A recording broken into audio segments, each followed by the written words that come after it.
The 9K32 Strela-2, Russian, Strela, arrow, NATO reporting name SA-7 Grail, is a lightweight, shoulder-fired, surface-to-air missile, or manpads, system. It is designed to target aircraft at low altitudes with passive infrared homing guidance and destroy them with a high explosive warhead. Broadly comparable in performance with the U.S. Army FIM-43 Red-Eye, the Strela-2 was the first Soviet man-portable SAM. It entered use in 1968, and full-scale production began in 1970. While the Red-Eye and 9K32 Strela-2 were similar, the missiles weren't identical. Nonetheless, the CIA concluded that the Soviet SA-7 had benefited from the Red-Eye's development. The Strela-2 was a staple of the Cold War and was produced in huge numbers for the Soviet Union and their allies, as well as revolutionary movements. Though since surpassed by more modern systems, the Strela and its variants remain in service in many countries, and have seen widespread use in nearly every regional conflict since 1972. Development. The end of World War II led to a major shift in Soviet defense policy. The advent of long-range, high-altitude, nuclear-armed American bombers, capable of penetrating Soviet airspace at heights and speeds unreachable and unmatchable by anti-aircraft guns and most interceptors, appeared to render every conventional weapon obsolete at a stroke.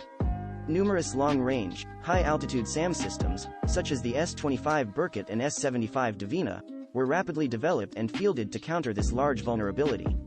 Due to the apparent obsolescence of conventional arms, however, relatively little development took place to field mobile battlefield air defenses. This direction was soon changed with the beginning of the Korean War. An entirely conventional conflict, it proved that nuclear weapons were not the be-all and end-all of warfare. In the face of a powerful and modern American Air Force, carrying non-nuclear payloads, the Soviet Union invested heavily in a multi-tier air defense system, consisting of several new mobile SAMs, to cover all altitude ranges and protect ground forces. The new doctrine listed 5 requirements: front-level medium to high-altitude area defense system 9K8 Krug, NATO designation SA-4, GONIF, Army-level low to medium-range area defense system 3K9 Cub, NATO designation SA-6, gainful, division-level low-altitude short-range system 9K33 OSA, NATO designation SA-8, Gecko, regiment-level all-weather radar-guided gun system ZSU-23-4, Shilka, and very short-range missile systems Strela-1, NATO designation SA-9, Gascon, battalion-level man-portable Strela-2, NATO SA-7, Grail. Both Strela-1 and Strela-2 were initially intended to be man-portable systems. As the Strela-2 proved to be a considerably smaller and lighter package, however, the role of the Strela-1 was changed, becoming a heavier, vehicle-mounted system with increased range and performance to better support the ZSU-23-4 in the regimental air defense role. As development began in the Tarapov OKB, later changed to Kolomna, detailed information on the design of the US FIM-43 Red-Eye became available. While it was not a reverse-engineered copy, in many ways the Strela design borrowed heavily from the Red-Eye, which had started development a few years earlier. Due to the comparatively primitive Soviet technical base, development was protracted, and many problems arose, especially in designing a sufficiently small seeker head and rocket. Eventually, the designers settled for a simpler seeker head than that of the Red-Eye, allowing the initial version, the 9K32 Strela-2, US DOD designation SA-7A, missile round 9M32, to finally enter service in 1968, 5 years behind schedule. At the time, it was described by one expert as being the premier Russian export line. Improvements. The initial variants suffered from numerous shortcomings. It could only engage targets flying at relatively slow airspeeds and low altitudes, and then only from rear hemisphere. It suffered from poor guidance reliability, particularly in the presence of natural or man-made background IR radiation sources, and even when a hit was achieved, it often failed to destroy the target. Poor lethality was an issue, especially when used against jet aircraft. The hottest part of the target was the nozzle behind the actual engine, which the missile therefore usually hit, but its small warhead often failed to cause significant damage to the engine itself. In order to address the shortcomings, 2 improved versions were ordered in 1968. As an intermediate stopgap, the slightly improved 9K32M, Strela-2M, NATO reporting name SA-7B, to replace the original, as well as the more ambitious Strela-3. As the modifications introduced with the Strela-2M were relatively minor, The process was fast and it was accepted in service in 1970. The Strela-2M replaced the Strela-2 in production lines immediately. Improvements were made particularly to increase the engagement envelope of the new SYS-10.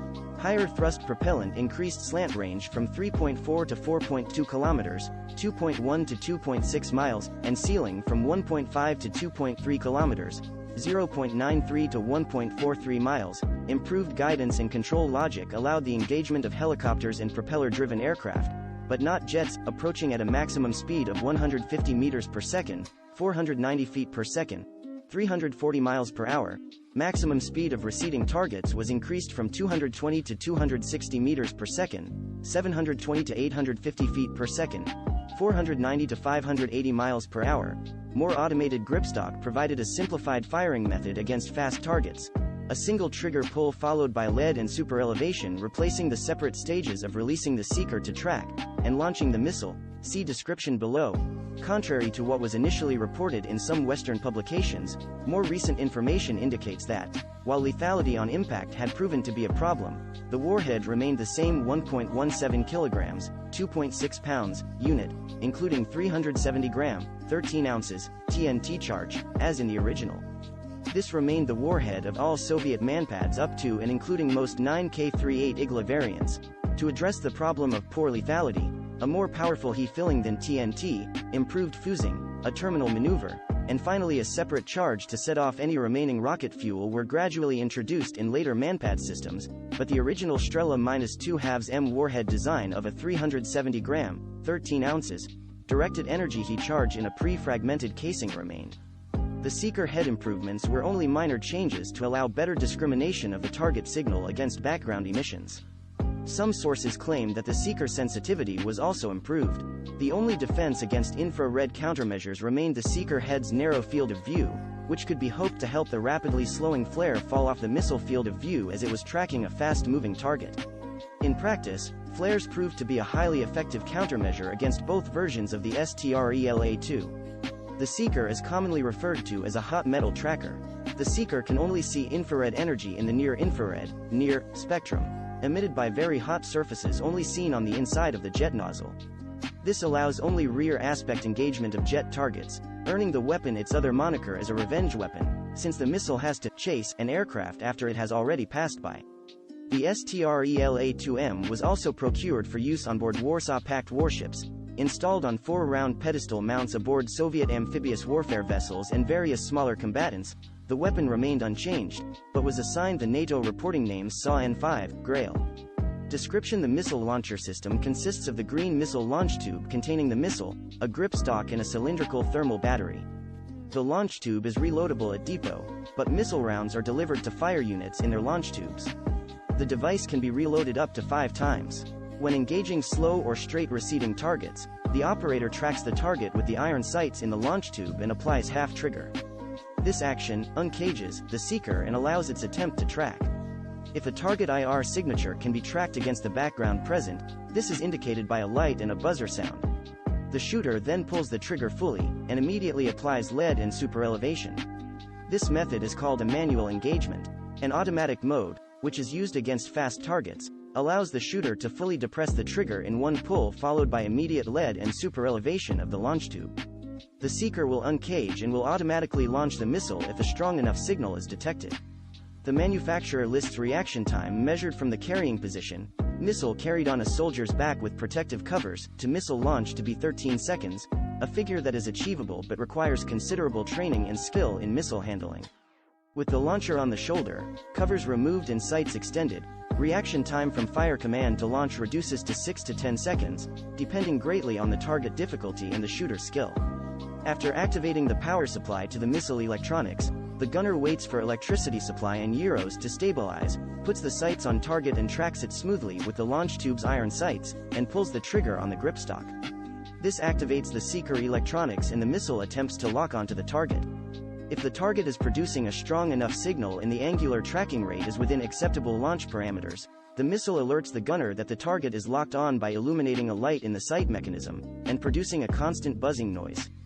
The operator then has 0.8 seconds to provide lead to the target while the missile's onboard power supply is activated and the throw-out motor ignited. Should the target be outside acceptable parameters, then the light cue in the S.